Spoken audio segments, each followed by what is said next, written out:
Welcome back to the deep dive. You know, for decades, the measure of progress has really felt simple. Just go faster. Faster chips, quicker rollouts, accelerating disruption. But today, we're diving into some really crucial source material that challenges this whole idea. It argues we might be optimizing for completely the wrong variable. Our sources suggest the core tension in this age of AI isn't really the race for speed, it's the profound need for wisdom. Yeah. They put it quite beautifully, actually, saying the ultimate constraint on intelligence is not compute power, it's consciousness. And what that really boils down to, for you listening, is that the problem isn't just tech, not purely. Right. The huge challenge we're facing as well is about pacing and governance. Our mission today is to really understand this mismatch between what they call recursive technology, systems that learn and improve exponentially, and us, reactive humanity. We're basically facing this monumental task of trying to steer something that's accelerating way faster than our collective ability to even grasp it, let alone govern it. And that gap, that's the crisis. That gap is the crisis. Okay, so let's try and unpack AI's real power then. We often talk about AI bringing disruption, right? Which kind of implies it just breaks old systems. But the source material says that word is, well, it's just too weak. AI isn't just a disruptor, it's an amplifier. Absolutely. Yep. That's a key distinction. If disruption is like tearing down a building, amplification is more like taking the building's blueprint, human intent, our biases, our goals, and scaling it up massively, planetarily. So it magnifies whatever we put into it, good intentions, bad intentions. Exactly. Good or bad, with just alarming efficiency. And the engine behind this amplification is what the sources call a recursive process. This isn't just steady growth, it's compounding intelligence. That's a good way to put it. Compounding, yes. Think about it. AI writes code that improves its own structure. It optimizes the very chips that train its successors and the data it generates. That feeds directly into its next, even better iteration. Wow. It's a loop. Each cycle accelerates the next. It's not linear at all. It's like the difference between, I don't know, riding a bike versus a self-improving virus, maybe. Our human pace laws, ethics boards, elections, that's the bicycle. Steady, linear. Right. Predictable speed. But this recursive engine is like that virus. With every cycle, it figures out how to replicate, say, 3 times faster than before. Precisely. And that contrast really throws the structural problem into sharp relief, doesn't it? It does. Our institutions, they move at the speed of meetings, budget cycles, election years. Molasses, comparatively. Exactly. And the distance between AI's exponential curve and our linear plotting, it's becoming a chasm. And look, this kind of structural lag isn't entirely new. Innovation always outpaces regulation. But it's never been this acute this fast, which throws us right into the deep end of the Collingwood's dilemma. Right. The classic regulatory trap, where if you try to regulate too early, you might stifle the good stuff. You crush innovation. People accuse you of fear-mongering. But if you wait until the harm is really obvious, then it's often way too late to do anything meaningful about it. Exactly that. Think about social media. If we tried to regulate its potential impact on democracy back in, say, 2005, based on theory, people would have laughed. Yeah, right. But now, fast forward to today, the risks are painfully visible, eroding trust, social fragmentation, but effective control. It feels almost impossible because these platforms are so deeply embedded in everything. So the realization here is we can't try to write laws faster. We can't outrun the recursive curve that way. It's a losing game. So the only option is to think differently about how governance itself works. It has to be. We need what the sources call anticipatory governance. Policies designed not as rigid, static rules, but more like living systems. Living systems. How does that work in practice? Well, they need to integrate continuous feedback loops, use strategic foresight, build in flexibility from the start. Okay, but I can hear the skepticism already. Doesn't anticipatory governance sound a bit like trying to regulate a future that hasn't happened yet? How do we avoid just over-regulating out of fear and stifling genuine progress? That's the tightrope walk. It's the critical challenge, absolutely. And the sources point out this is why the first attempts were seeing things like regulatory sandboxes or risk-tiered approaches like the EU AI Act are so important. Right, testing grounds. Exactly. Yeah. They're experiments in moving away from that old reactive model, wait for the damage, then maybe legislate towards a learning model, set dynamic boundaries, test things out, adapt as you learn. It's like Humanity's first awkward attempt to match exponential change with something like exponential learning in our governance. Okay, that makes sense. Better frameworks, smarter policies, that's the structural fix. But this deep dive takes a really sharp turn here, Yeah. because even the best frameworks, the most anticipatory governance systems, they all rest on one unspoken assumption.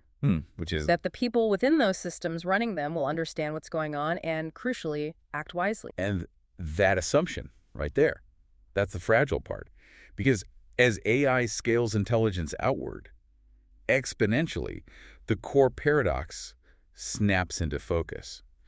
The real limiting factor becomes the inner architecture of the human mind itself. We are the bottleneck. We are the bottleneck. It's not the servers, not the algorithms, not the network speeds. It's us. It's us. We're running this incredibly complex planetary-scale technological system on what amounts to, well, a pretty fragile operating system, the human brain. Which has limits, right? Finite cognitive bandwidth. Finite bandwidth, and maybe even more critically, fragile emotional regulation. Think about our current state, right? We live in this age that rewards instant reactions, constant connection. Right, the age of instant inference. But that seems to come at the direct cost of deep thought, of introspection. Our attention is fragmented, constantly checking shallow dives into incredibly complex topics. And this fragmentation reduces our collective focus precisely when the systems we're managing demand unprecedented depth, demands wisdom. So, if that's true, if the human mind is the ultimate bottleneck, then the source material really zooms in on one concept we often dismiss as a soft skill. Which is Emotional intelligence, EQ. Yes, and it's framed not as soft, but as absolutely critical infrastructure. EQ, the argument goes, is the complex infrastructure of a stable civilization. How so? Because it enables the things algorithms can't replicate. Moral discernment, the capacity for trust, empathy. Without strong EQ, individually and collectively, all this technical advancement just becomes a sharper, more powerful instrument. In unsteady hands. Exactly, in unsteady hands scaled up globally. If we keep neglecting our collective emotional maturity while relentlessly scaling our technological power, well, that's a recipe for catastrophic mismatch. It really is the ultimate warning, isn't it? AI is going to force us to confront ourselves, to realize that managing external tech is fundamentally limited by our ability to manage our internal landscapes, our emotions, our cognition. Okay, so if we are the limiting factor, how do we actually get beyond this bottleneck? How do we expand our cognition personally, institutionally, to meet this moment? The sources offer a practical answer here. They call it the 4 lenses of navigation, like a cognitive exoskeleton. A cognitive exoskeleton. I like that framing. It's basically a set of disciplines designed to compensate for those specific human blind spots we just talked about. Like fragmentation. Fragmentation, short-sightedness, inertia. Yeah. It provides structural support for collective wisdom. Okay, so what are the lenses? The first one is systems thinking. Right. Which is the direct antidote to that fragmentation we mentioned. We have to stop just reacting to isolated events, isolated problems. And start seeing the connections. Exactly. Start tracing the feedback loops, seeing how code connects to culture, how data connects to democracy, seeing the whole machine, not just the one squeaky gear. Got it. Lens 2. Emotional intelligence, which we just discussed. That's positioned as the antidote to alienation. Its job is to ensure that big decisions serve human empathy in a moral context, not just cold, hard efficiency. So keeping the why anchored in human values. Precisely. Keeping the purpose centered on human flourishing. Okay. Third lens. Strategic foresight. This is about tackling our natural human short-sightedness. It means resisting the urge to bet everything on a single most likely future. And instead actively imagining multiple divergent futures, the plausible ones, the possible ones, and even the really uncomfortable, unsettling ones. It broadens the possibility space. And the final lens connects thought to action. Right. That's anticipatory governance, which we touched on earlier. It's the operational tool. It takes the foresight, the imagination, and turns it into actual policy before the crisis hits. It's the countermeasure to institutional inertia, moving from just planning for today to actively shaping tomorrow. What feels really profound here is this idea that wisdom itself can be engineered, not with software, obviously, but through culture, through how we design our institutions. Exactly. It's about fundamentally changing the incentives. Yeah. We can design systems that reward long-term thinking over just hitting the next quarterly target. We can build an accountability for empathy. Yes. Make leaders accountable not just for throughput and raw efficiency, but for resilience, for ethical impact. Yeah. When you institutionalize foresight and emotional intelligence, they become, in effect, technologies for survival. And this reframes the whole goal, doesn't it? It shifts us away from that default reflexive control. How do we dominate AI, make it serve us? Which is often brittle. Toward the discipline of stewardship, which is more like, how do we co-evolve with this powerful new thing? Stewardship is adaptive by nature. Control, especially with something this dynamic, eventually breaks. So when you boil it all down, this analysis points to one unavoidable lesson, really. Acceleration without clear moral direction. It's just chaos. We see glimpses of it already, don't we? We optimized relentlessly for productivity, and we ended up with ecological crises. Right. Or we optimize for user engagement online. And we got widespread erosion of trust and meaning. Truth itself became debatable. And the warning here is that if we aren't incredibly careful, this cognitive age will teach us the same lesson, but perhaps more painfully. Optimizing purely for intelligence while sidelining empathy corrodes the very meaning of civilization. That leads directly to what the sources present as the core math of this era, the moral equation of acceleration. Recursive power times human intent equals civilizational trajectory. Okay, let's break that down. Recursive power. That variable, it's increasing exponentially, maybe uncontrollably, the sources suggest bluntly. It's just the physics of the technology now. So the only variable we really have leverage over is human intent. That's it.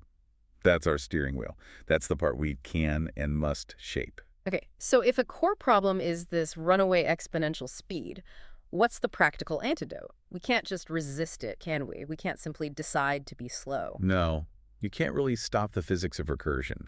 The antidote proposed isn't slowness. It's presence. Presence. What does that mean in this context? It doesn't mean stopping or being slow. It means awareness moving at the speed of relevance, cultivating the capacity individually and institutionally to deliberate even when things are moving incredibly fast. So the ability to pause before amplifying. Exactly. For leaders to pause before hitting amplify, for communities to reflect before deploying a powerful new system. It's about creating space for wisdom within the motion. I really like that framing. It's not about fighting the speed, but building the capacity to navigate it wisely. Absorbing complexity, responding with wisdom, not just reacting with speed. Which ultimately comes back to re-anchoring progress and purpose. Changing what we measure. Precisely. We have to stop measuring innovation just by market share or processing power gained. We need to start measuring it by wisdom gained, by the resilience we build into the system's ecological, social, political civilizations that actually sustain us. That changes the driver of the whole recursive engine. Wow. This whole deep dive really makes it clear, doesn't it? Before we get mesmerized looking outward at the incredible power of AI, we have to take a profound look inward. Our future seems entirely dependent on our ability to upgrade our own human operating system, to think more systemically, feel more empathically, and govern more anticipatorily. And that inward journey, the sources conclude, is actually the hardest work. It turns out the most decisive algorithm in the AI era. It isn't artificial at all. It's us. It's human judgment. And exercising that judgment wisely requires us to look inward first, to really listen to our own limitations, to each other, and to the complex systems we're part of, before we try to scale intelligence outward to the stars. A truly powerful framework, and maybe a necessary one, for navigating what's coming. Thank you for engaging with us on this deep dive. Thanks for the conversation. We'll catch you next time.